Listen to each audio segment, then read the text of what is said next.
Do you find yourself questioning whether your child's challenges with communication are due to autism or just a speech delay? If you've been unsure or confused about these differences, you're not alone. Many parents, just like you, have walked the same path, trying to figure out what's going on and how to best support their child. The truth is, these two conditions, autism and speech delay, can sometimes look quite similar on the surface, but there are subtle yet important differences that could help you understand your child's needs more clearly.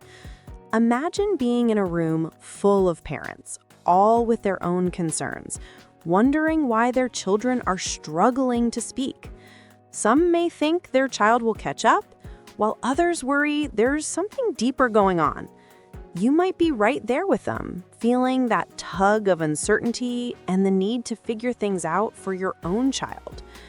In this video, we'll go over 10 key differences between autism and speech delay that many parents miss. These differences are often subtle but crucial, and recognizing them could change the way you approach your child's development. Understanding these signs can empower you to seek the right support, make informed decisions, and provide your child with the tools they need to thrive. Whether you're just starting this journey or you've been on it for a while, these insights are here to guide you. We're going to break things down step by step, so stick with me because the 7th difference will shock you. By the end of this video, you'll have a much clearer understanding of what's really going on with your child's communication, and you'll feel more confident in taking the next steps. Let's get started. Difference 1. Eye contact patterns. One of the most common signs of autism is difficulty with eye contact, or sometimes avoiding it altogether. A child with autism might look away or seem uninterested in maintaining eye contact during conversations or social interactions. On the other hand, a child with a speech delay may still make eye contact, even though their verbal communication is delayed. They might look you in the eye while they try to figure out how to say the words they need, or they might try to express themselves with gestures or sounds. Let me tell you about a family I worked with. They had a son, 3 years old, who had a speech delay. Every time his mom would talk to him, he would look right into her eyes. He might not have been able to speak very well yet, but the eye contact was there. He was engaged. Contrast that with another child who had autism and would avoid eye contact altogether during interactions. This subtle difference helped both families understand the nature of their child's communication struggles more clearly. Difference 2. Social engagement. Children with autism often show a lack of interest in social interactions. They may seem indifferent to others and prefer solitary play or activities. They might not initiate play with other children and may struggle to understand or engage in group settings. A child with a speech delay, on the other hand, is usually eager to engage with others.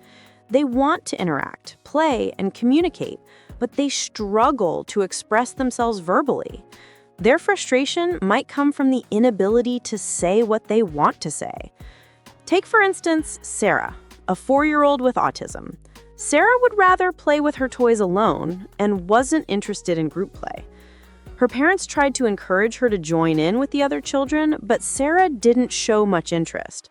Compare that to Tommy, a child with a speech delay who would try to engage with others but would often get frustrated when he couldn't get the words out.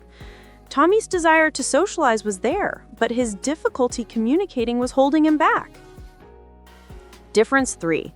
Response to name. Children with autism may not respond to their name being called.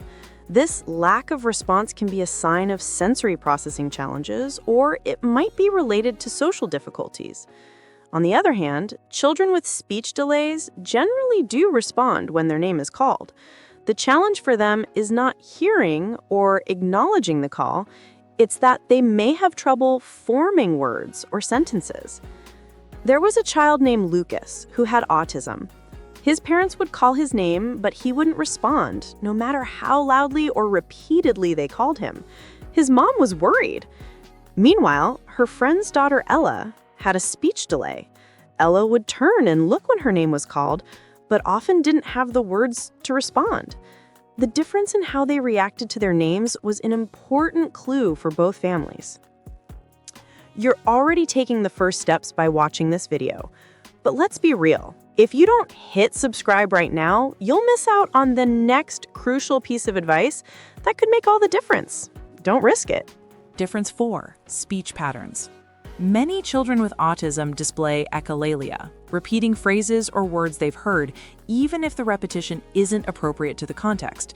For example, they might repeat lines from TV shows or movies instead of responding in their own words. Children with speech delays, however, might use fewer words, but will often try to form sentences.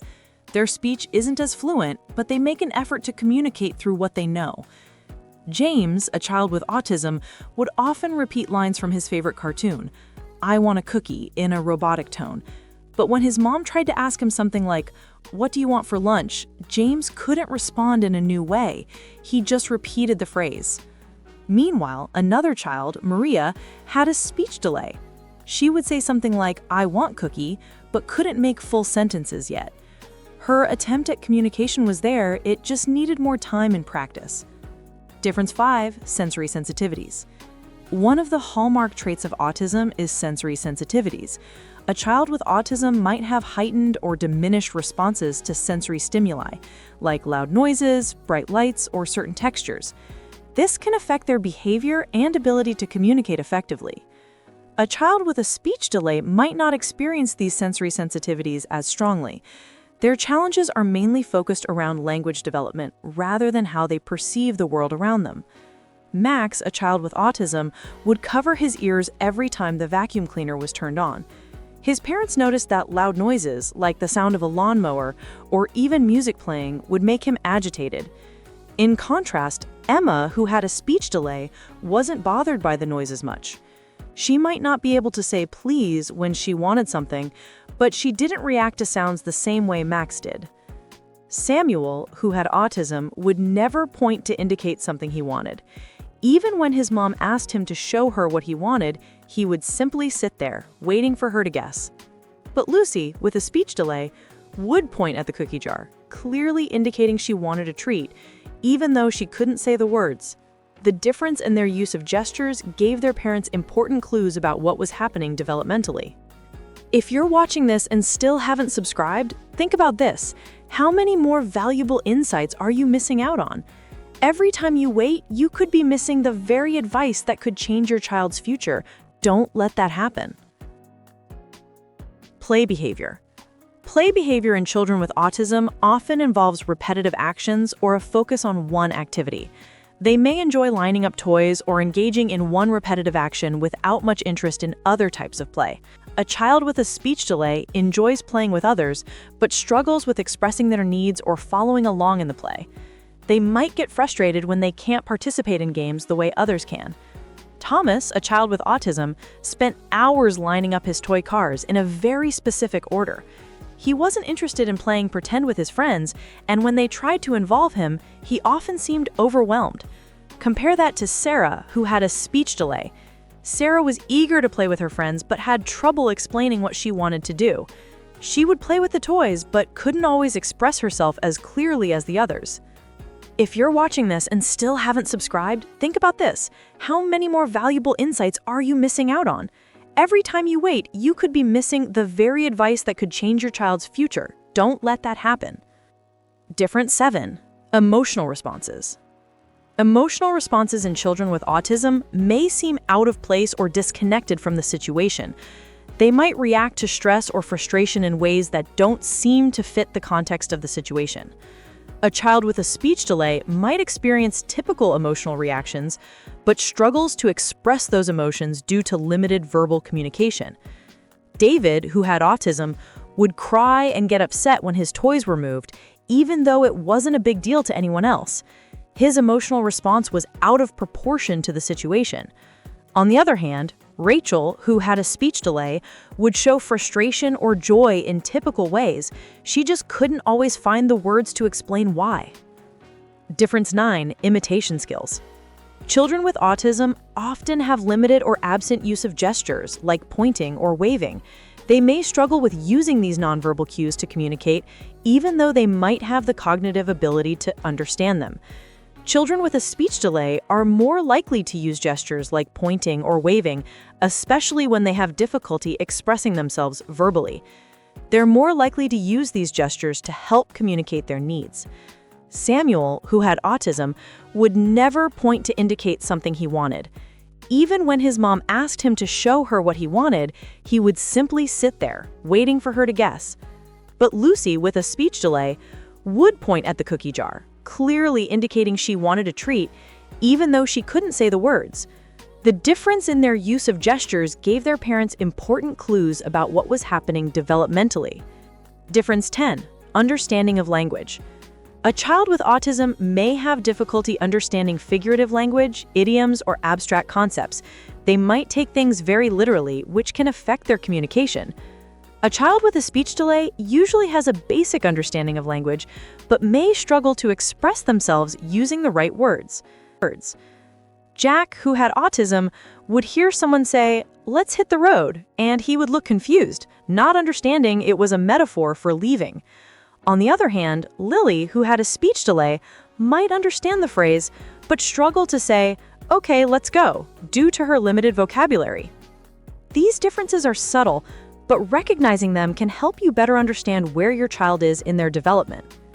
I know you want to be the best parent you can be for your child, but here's the truth. You can't do it alone, and you certainly can't afford to go without expert advice. Autism Positive Parenting is right there in the description for you. Click that link and take control of your child's future now. Now that we've covered some important differences, I'd love to hear from you. Do any of these differences sound familiar to you? Maybe you've noticed some of these traits in your own child, or even in a child you know. Let me know in the comments below. What have you noticed when it comes to your child's communication patterns? Was it hard to tell if it was a speech delay or something more like autism? Sharing your experiences helps everyone who's watching this video, and it also helps you feel less alone on this journey. We're all in this together. I know how challenging it can be to navigate these early signs and differences, and your stories could be a huge support for others. Don't be shy. Drop a comment. Whether you're looking for advice, ideas, or just a little encouragement, you know where to find us. And don't forget, there's always more to learn, so make sure to come back and join me in the next video.